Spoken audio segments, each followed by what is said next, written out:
अस्सलाम वालेकुम। दीन इस्लाम सिर्फ इबादत का नाम नहीं है, ये ज़िंदगी के हर शोबे में हमारी रहनुमाई फरमाता है। सबसे अहम जो रिश्ता है वो मियाँ बीवी का रिश्ता है, और आजकल अदम बर्दाश्त की वजह से तलाक़ की रेशो भी बहुत ज़्यादा हैं, जो अल्लाह को भी नापसंद है।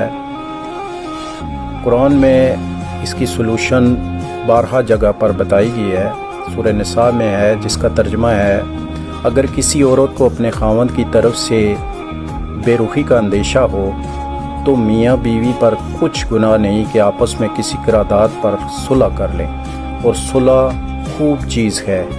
और तबीयतें तो खुद वर्जी की तरफ माइल होती हैं। अगर तुम नेकोकारी और परहेज़गारी करोगे तो अल्लाह तुम्हारे सब कामों से वाकिफ़ है। अस्सलामु अलैकुम।